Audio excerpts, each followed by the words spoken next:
Awasthi classes में आप सभी का स्वागत है। मैं आरपी अवस्थी आप सभी विद्यार्थियों को नमस्कार करता हूं।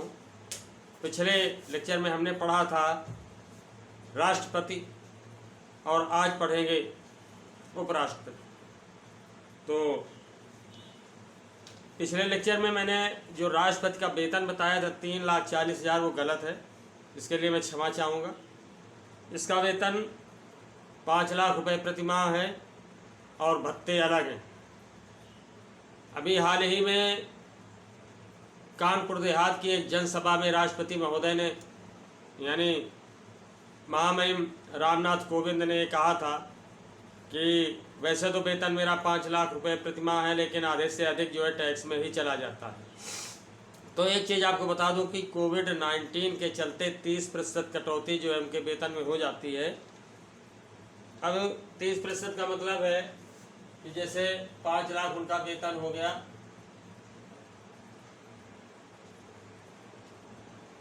पाँच लाख हो गया, अब 30% निकाल लें, ये 2 जीरो कट गए तो 3 शून्य शून्य 3 शून्य शून्य 3 शून्य शून्य 3 पचे 15, ये 2.5 ढाई सैकड़ा हज़ार 10,000 लाख यानी 1,50,000 ये होगा जाकर। तो इतनी कटौती हो जाती है इनकी कोविड-19 के चलते। ठीक है, तो फिर भी जो है राष्ट्रपति का जो वेतन है वो 5 लाख रुपए प्रति माह है। तो आइए आज पढ़ते हैं उपराष्ट्रपति। हमारा विषय है भारतीय संविधान। भारतीय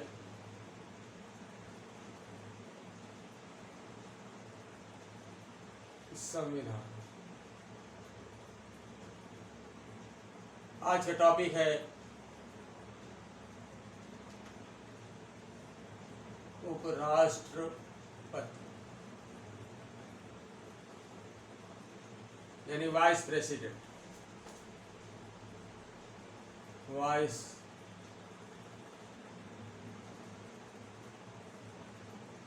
प्रेसिडेंट। ठीक है, तो ये जो उपराष्ट्रपति होता है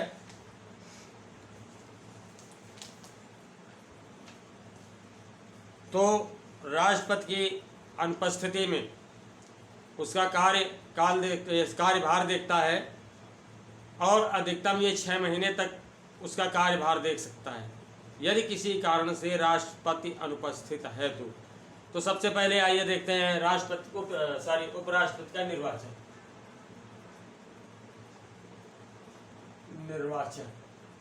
यानी वाइस प्रेसिडेंट का जो इलेक्शन है वो कैसे होगा। ठीक है, तो भारतीय संविधान में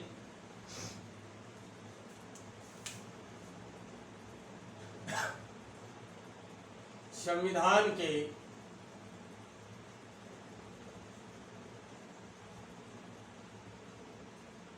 अनुच्छेद 63 यानी 63 के अनुसार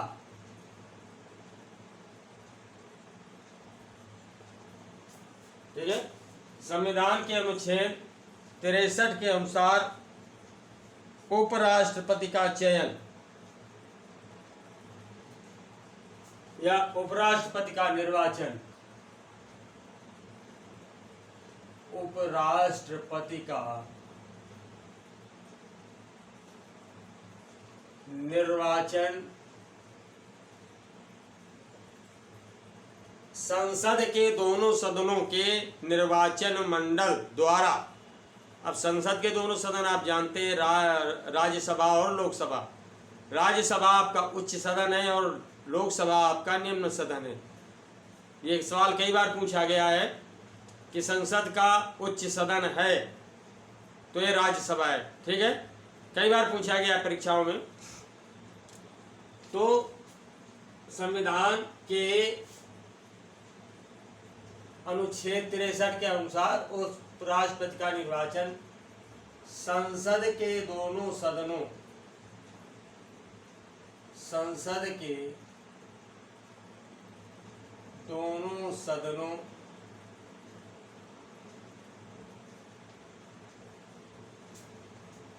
के निर्वाचक मंडल द्वारा, निर्वाचक मंडल द्वारा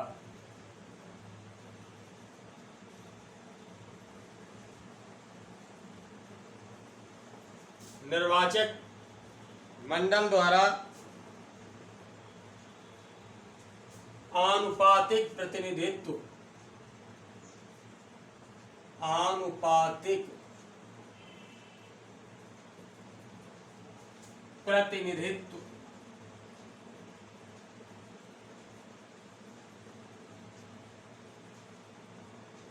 प्रतिनिधित्व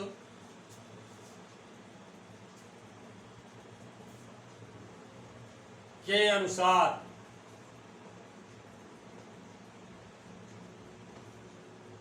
एकल संक्रमण पद्धति,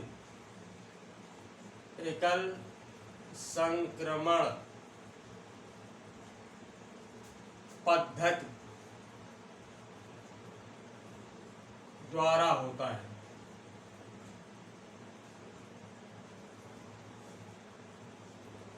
ठीक है। अच्छा, यह भी सवाल पूछा गया है कि उपराष्ट्रपति के निर्वाचन में भाग लेते हैं। 4 ऑप्शन दिए जाएंगे जिसमें आपका लोकसभा और राज्यसभा के निर्वाचित सदस्य, यही आंसर सही होगा। ठीक है। अब मैं पिछले लेक्चर में बता चुका हूं कि ये आनुपातिक प्रतिनिधित्व क्या होता है। जैसे मान लीजिए उम्मीदवार हैं,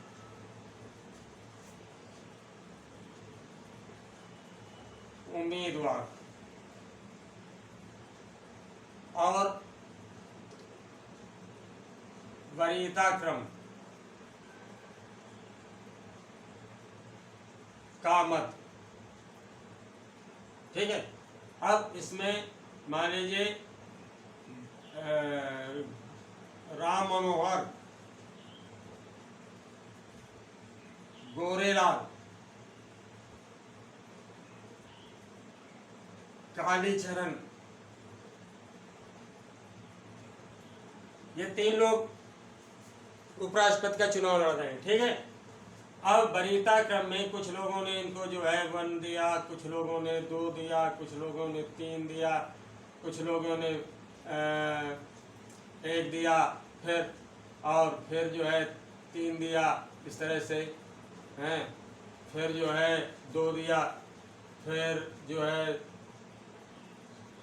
2 दिया। ठीक है। इसी तरह से इनको 1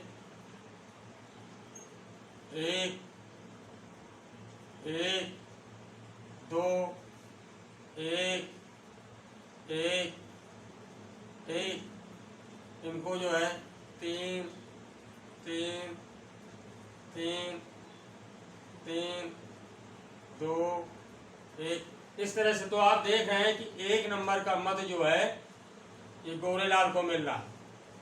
तो यही है क्या, तुम्हारा आनुपातिक प्रतिनिधित्व। बात समझ में आई। अब एकल संक्रमण, ये जो मतलब एकल माने एक जो है सब में संक्रमित है, ओवरलैप कर रहा है। तो 1 नंबर का मत सबसे ज्यादा जिसका होगा वही जो है उपराष्ट्रपति चुना जाता है। ठीक है। यही एकल संक्रमण पद्धति समझ गए होंगे आप। तो ये एकल संक्रमण मत पद्धति द्वारा उपराष्ट्रपति का निर्वाचन होता है। अब आइए जो है आगे देखते हैं कि योग्यताएं क्या होनी चाहिए।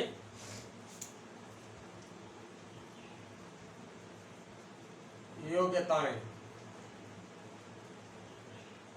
ठीक। एलिजिबिलिटीज क्या है। पहली बात ये कि जो व्यक्ति उपराष्ट्रपति का चुनाव लड़ रहा है वह भारत का नागरिक हो।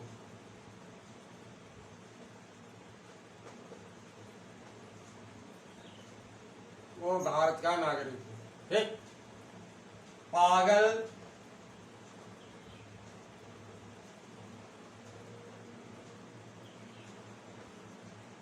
दिवालिया,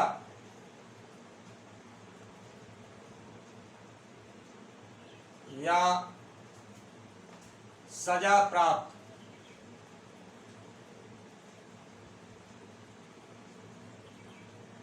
ना हो। अब यहाँ एक खास बात आती है, देखिए, अगर किसी भी आक्षेप के लिए जो व्यक्ति चुनाव लड़ रहा है, अगर उस पर मुकदमा चला है, ठीक है, लेकिन चुनाव लड़ने के समय में जब वो अपना पर्चा दाखिल करता है, उस समय तक उसका निर्णय आ गया हो और उसे कोर्ट द्वारा बाइज्जत बरी कर दिया गया, उसे किसी भी प्रकार की सजा ना दी गई हो, ठीक है, तो वो सजा नहीं मानी जाएगी। मुकदमा भले चला हो लेकिन उसे कोर्ट द्वारा किसी भी प्रकार की सजा ना दी गई हो, तो ऐसा व्यक्ति चुनाव लड़ सकता है। दिवालिया का मतलब जानते ही वो सरकारी कर्ज लेकर के वापस न करने वाला दिवालिया कहलाता है, जिसके विरुद्ध आरसी कट गई हो। ठीक है, और अगली जो योग्यता है वो ये है कि वह राज्यसभा का सदस्य, वह राज्यसभा का सदस्य चुने जाने की योग्यता रखता हो, चुने जाने की योग्यता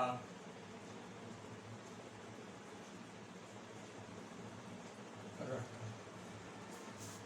ठीक है, वो यानी जो व्यक्ति राष्ट्रपति है या जो राष्ट्रपति है वो राज्यसभा का सदस्य चुने जाने की योग्यता रखता हो, यानी उसमें इतना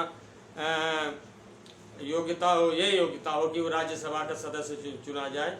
तो आप जानते हैं कि राज्यसभा के सदस्यों का भी निर्वाचन होता है ना। अब आइए आते हैं कार्यकाल।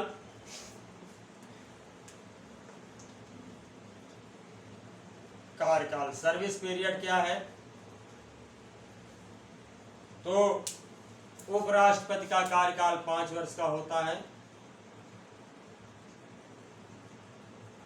उपराष्ट्रपति का कार्यकाल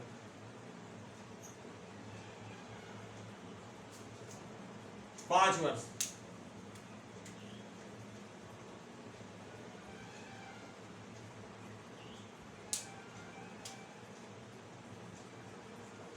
का होता है। एज बांध नहीं है, ठीक है, किसी भी उम्र का जो है व्यक्ति चुनाव लड़ सकता है, बशर्ते वो 35 वर्ष की आयु पूरी कर चुका हो। उम्र सीमा जो है 35 वर्ष प्रारंभ होती है। क्वेश्चन पूछा जाता है यहाँ से। तो राष्ट्रपति पद के लिए, उपराष्ट्रपति पद के लिए जो है न्यूनतम आयु सीमा 35 वर्ष है। वो 35 वर्ष की आयु पूरी कर चुका हो। ठीक है, ये सवाल पूछा गया है कई बार, तो एक बार फिर बता देना चाहता हूँ कि उपराष्ट्रपति पद के लिए निर्वाचन की जो आयु सीमा है वो 35 वर्ष है। अब आगे आते हैं कि इसे जो है पदमुक्त कैसे किया जा सकता है। यानी 5 वर्ष का कार्यकाल तो है, लेकिन स्वेच्छा से किसी भी समय वो जो है राष्ट्रपति को त्याग पत्र दे करके, ये अपना त्याग पत्र किसको देता है? राष्ट्रपति को। और स्वाभाविक सी बात है कि अगर उस समय राष्ट्रपति नहीं है तो सुप्रीम कोर्ट के जो है चीफ जस्टिस को, सुप्रीम कोर्ट के मुख्य न्यायाधीश को, ठीक है, तो अपना जो है त्याग पत्र राष्ट्रपति को देता है और कार्यमुक्त हो जाता है यदि वो चाहे। अच्छा, इसे जो है राज्यसभा के कुल बहुमत द्वारा इसे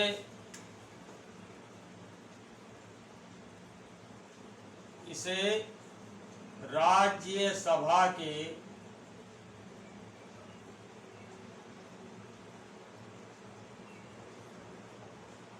कुल बहुमत द्वारा,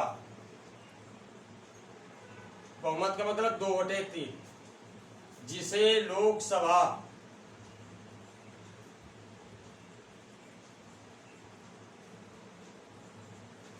ठीक है, जिसे लोकसभा द्वारा भी स्वीकार किया गया हो,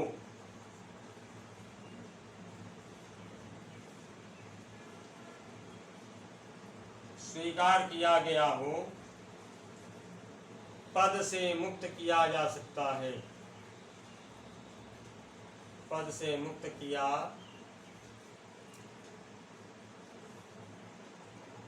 जा सकता है। ठीक है, तो वैसे अभी तक ऐसा हुआ नहीं। उदारता है हमारे देश में। आप देखते हैं कि कई बार ऐसा होता है कि जो आप दे देते हैं तो पुलिस भी चुपचाप रख लेती है ना। आपको अनुभव तजुर्बा है।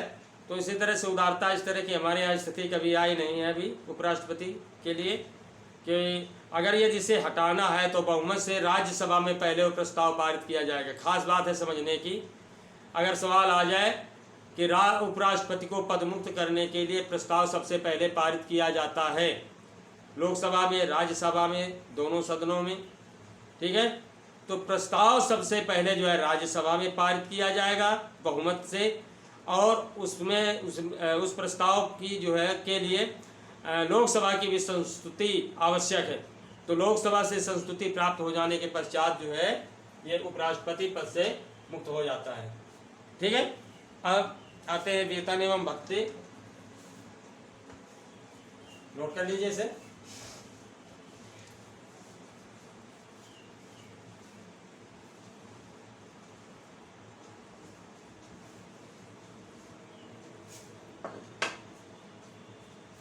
वेतन एवं भत्ते।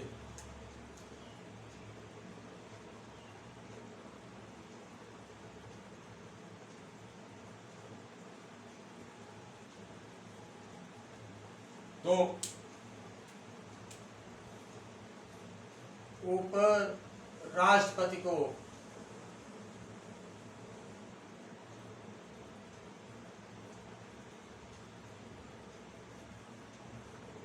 ₹4,00,000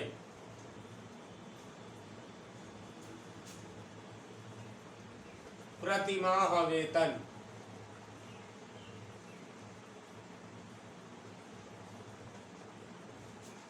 एवं अन्य भत्ते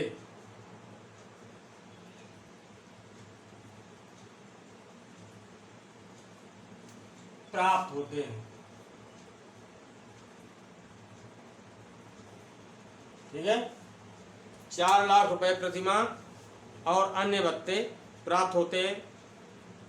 इनको जो है निःशुल्क उपराष्ट्रपति आवास, फ्री बिजली, फ्री टेलीफोन और चिकित्सकीय सुविधा उपलब्ध होती है। ठीक है, मैं आपको 1951 की बात बताऊं कि उस समय जो यानी राष्ट्रपति का वेतन था, राष्ट्रपति की बात कर रहा हूं, तो वेतन तो ₹10,000 प्रतिमाह था, लेकिन जो है अन्य भत्ते ₹15,000 प्रतिमाह थे। तो इस तरह से इनको जो है अन्य भत्ते प्राप्त होते हैं। ठीक है, ये वेतन जो है ₹4,00,000 प्रतिमाह है।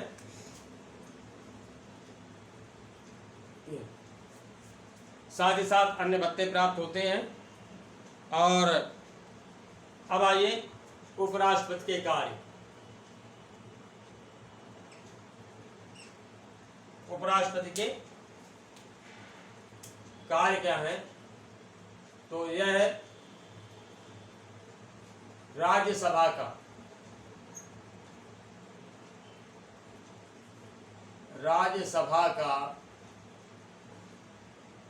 पदेन सभापति होता है।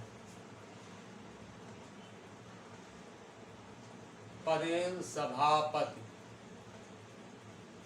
होता है, यानी राज्यसभा का चीफ होता है। ठीक है, मेन पर्सन होता है राज्यसभा का। ठीक, राज्यसभा का पदेन सभापति होता है। यानी पदेन का तात्पर्य है कि इसके अतिरिक्त इस पद पर कोई दूसरा नहीं आ सकता है। ठीक, तो ये राज्यसभा का पदेन सभापति होता है। दूसरी खास बात यह है कि राष्ट्रपति की अनुपस्थिति में, राष्ट्रपति की अनुपस्थिति में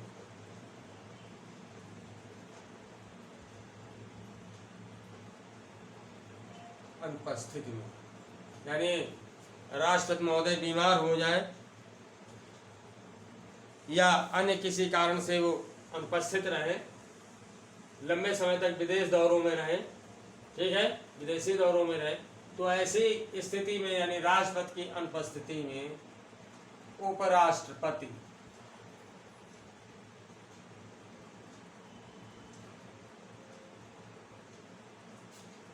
राष्ट्रपति का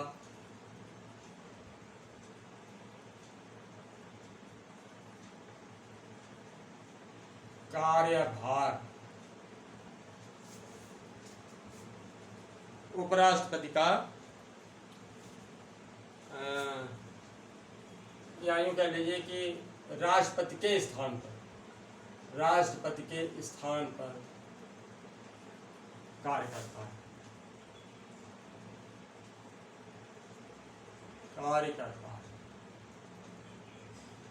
या यूं कह सकते हैं कि उपराष्ट्रपति राष्ट्रपति के कार्यभार को संभालता है।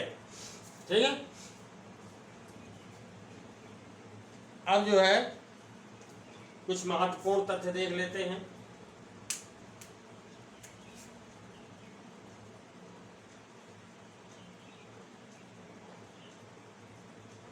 कुछ महत्वपूर्ण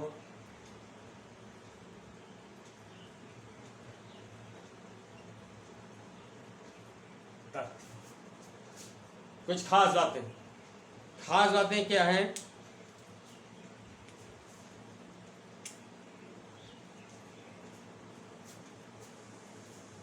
जी.एस. पाठक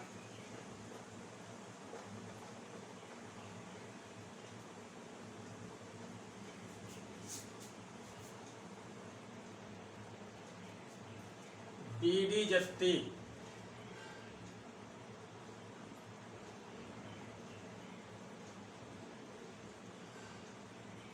एम. हिदायतुल्लाह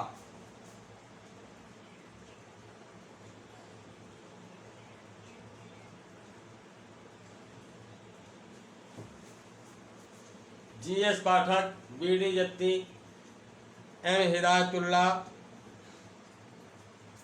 और एम. कृष्णकांत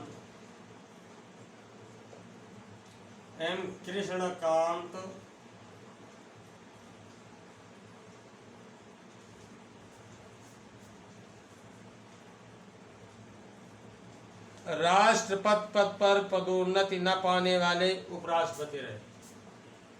राष्ट्रपति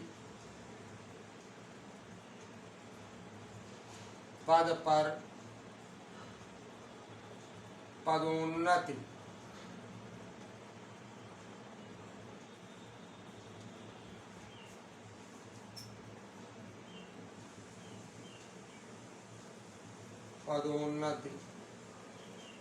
न पाने वाले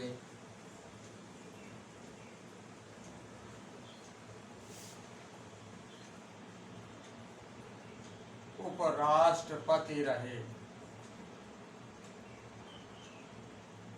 ठीक है, यानी जो है ये राष्ट्रपति पद पर प्रमोट नहीं हुए। जी.एस. पाठक, बी.डी. जत्ती, एम. हिदायतुल्लाह और कृष्णकांत जो है ये राष्ट्रपति नहीं बन पाए, जबकि आप देखते हैं कि मोस्टली उपराष्ट्रपति जो है राष्ट्रपति बने। ठीक है, तो ये लोग जो है राष्ट्रपति नहीं बन पाए। अब जो है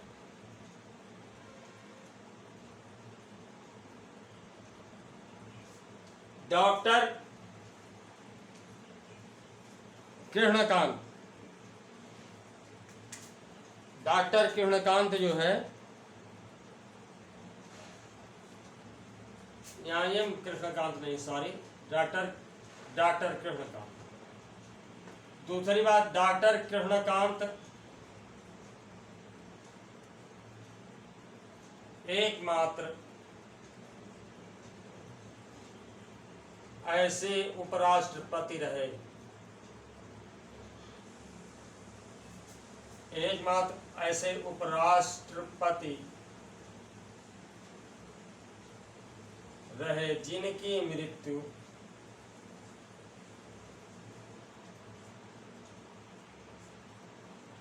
उनके कार्यकाल में हुई, उनके कार्यकाल में हुई।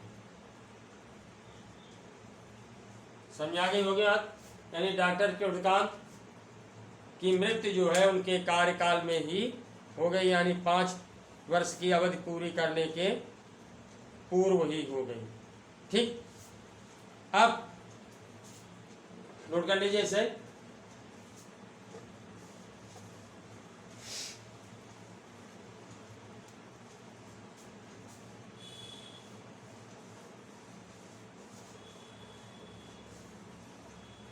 आइए देखते हैं कि अब तक जो है हमारे कितने उपराष्ट्रपति हुए।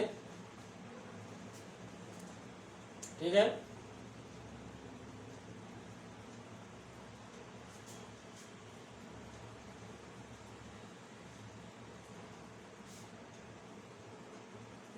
एक टेबल बना लेते हैं।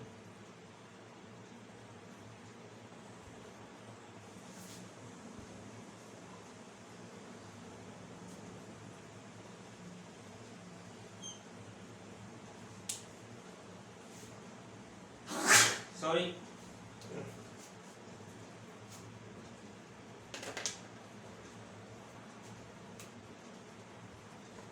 नाम, कार्यकाल, पृष्ठभूमि।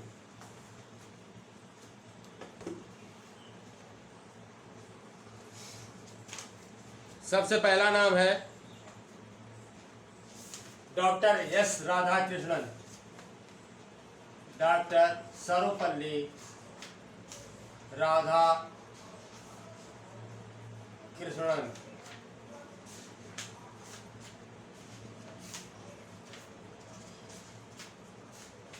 सर्वपल्ली राधाकृष्णन, तो इनका कार्यकाल है 1952 से 57, 1952 से 1957 और 1957 से 1962, यानी 2 कार्यकाल इन्होंने देखे। बात समझ आ रही है? पृष्ठभूमि है यूजीसी के प्रथम अध्यक्ष,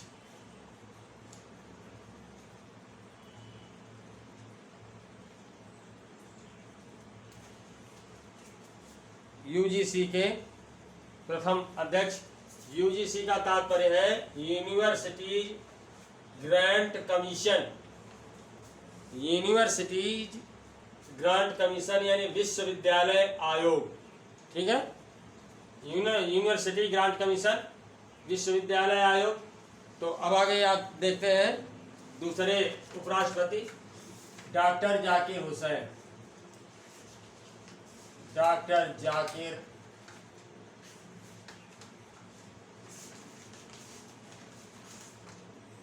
हुसैन।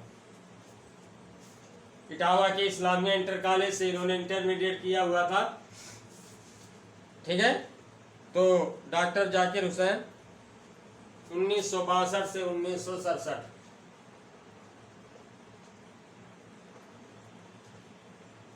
1962 से 1967 इनका कार्यकाल है। और इससे पहले ये राज्यपाल भी थे, राज्यपाल, गवर्नर, यानी उपराष्ट्रपति होने से पहले जो है राज्यपाल रहे। इसके बाद है वीवी गिरी,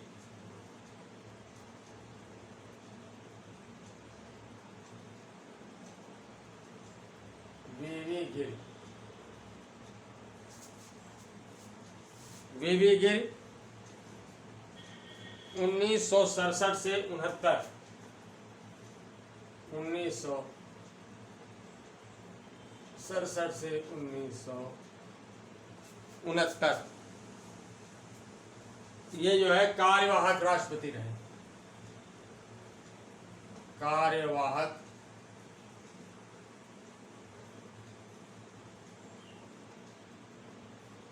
राष्ट्रपति, ठीक, कार्यवाहक राष्ट्रपति। नेक्स्ट राष्ट्रपति के रूप में हम देखते हैं GS पाठक, GS पाठक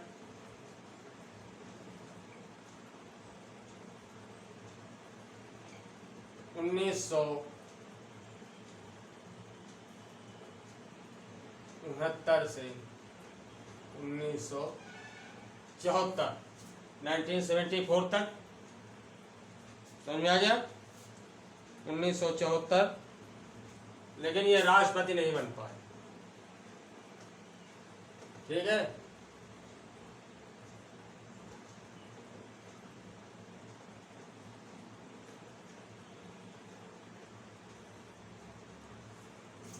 और नेक्स्ट उपराष्ट्रपति हैं BD जत्ती,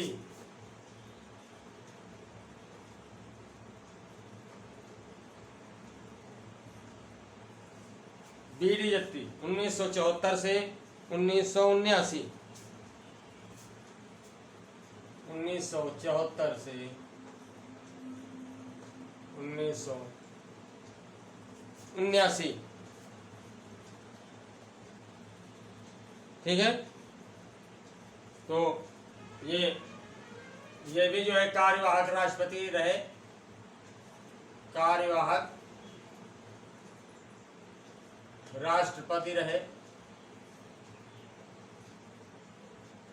मैंने अभी बताया कि राष्ट्रपति की अनुपस्थिति में उपराष्ट्रपति कार्यभार देखता है, तो ये कार्यवाहक राष्ट्रपति भी रहे, ठीक है। अगले उपराष्ट्रपति हैं M Hidayatullah, M Hidayatullah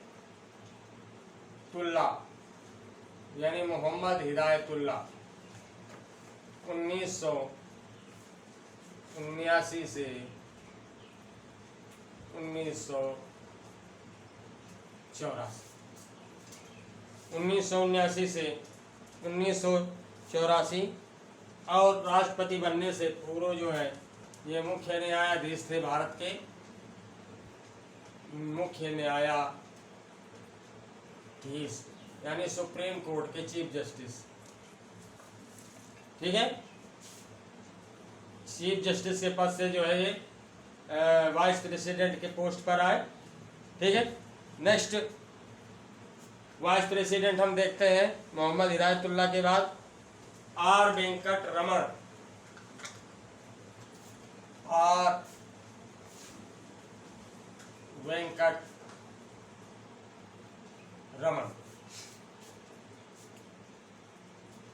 R Venkataraman 1984 से 1987 तक रहे, 1984 से 1987 तक, ठीक है। और ये जो है केंद्रीय मंत्री यानी कांग्रेस सरकार में केंद्रीय मंत्री थे उपराष्ट्रपति के पद पर आने से पूर्व, ठीक। R वेंकटरमण के बाद आते हैं doctor SD Sharma, doctor SD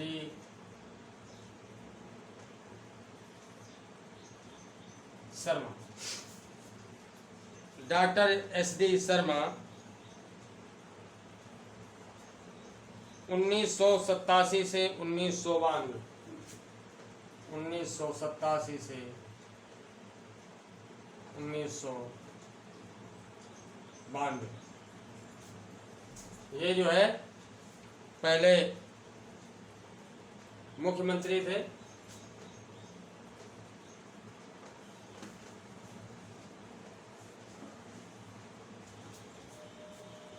इसके बाद आते हैं KR नारायण।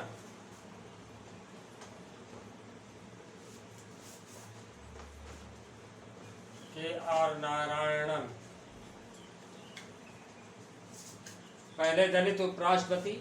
KR नारायण कार्यकाल है 1992 से 97।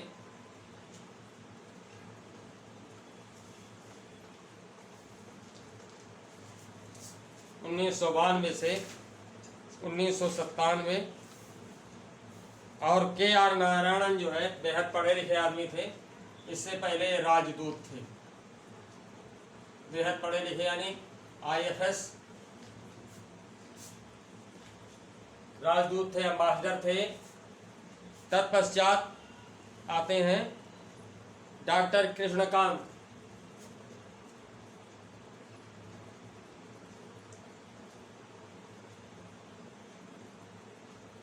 डॉक्टर कृष्णकांत, इनका कार्यकाल है 1997 से 2002। 1997 से 2002। और ये राज्यपाल थे। इस पद पर आने से पहले यानी वाइस प्रेसिडेंट के पद पर आने से पहले ये राज्यपाल थे। ठीक है, तो इसे नोट कर लीजिए।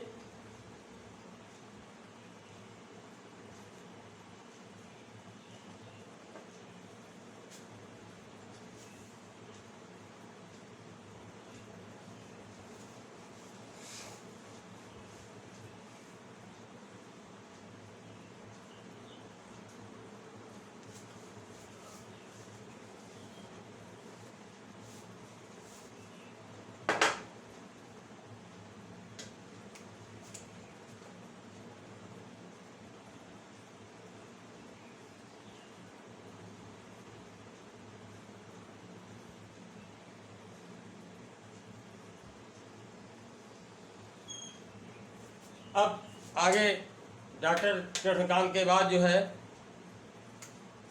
अगले जो उपराष्ट्रपति हैं भैरव सिंह शेखावत। भैरव सिंह शेखावत।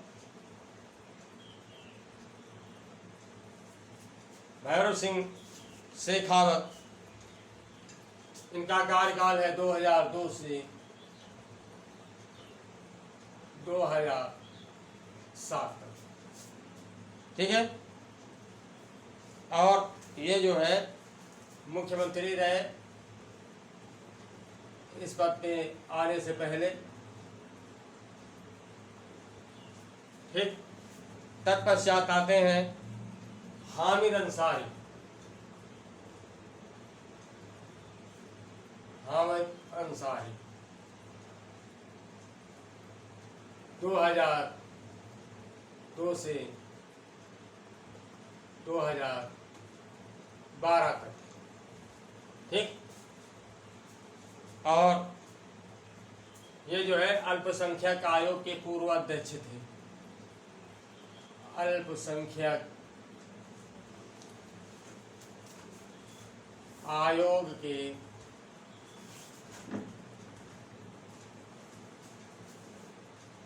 पूर्व अध्यक्ष। समझ आ गई बात? एक चीज बता दूं कि पुनः इनके जो है कार्यकाल को 2012 से 2017 तक कर दिया गया।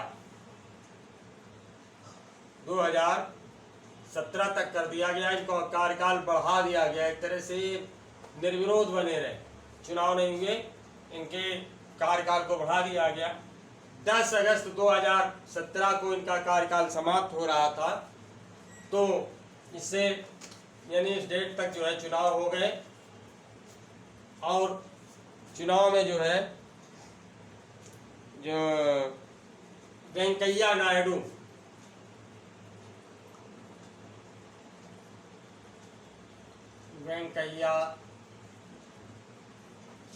नायडू 2017 से अब तक, ठीक, वर्तमान तक है ये। और ये जो है वेंकैया नायडू, ये बीजेपी सरकार में मंत्री थे, ठीक। तो ये हुए अब तक के उपराष्ट्रपति। समझ में आ गया होगा। अगर कहीं किसी भी तरह कोई प्रॉब्लम है प्लीज कमेंट करके पूछिए। तो उम्मीद करता हूँ अच्छे से समझ में आया होगा, आपके लिए बेहतर भविष्य, उज्जवल भविष्य हो, ऐसी मेरी शुभकामनाएं हैं। तो नेक्स्ट लेक्चर में मेरी उपस्थिति आपके सामने फिर होगी। तब तक के लिए नमस्कार।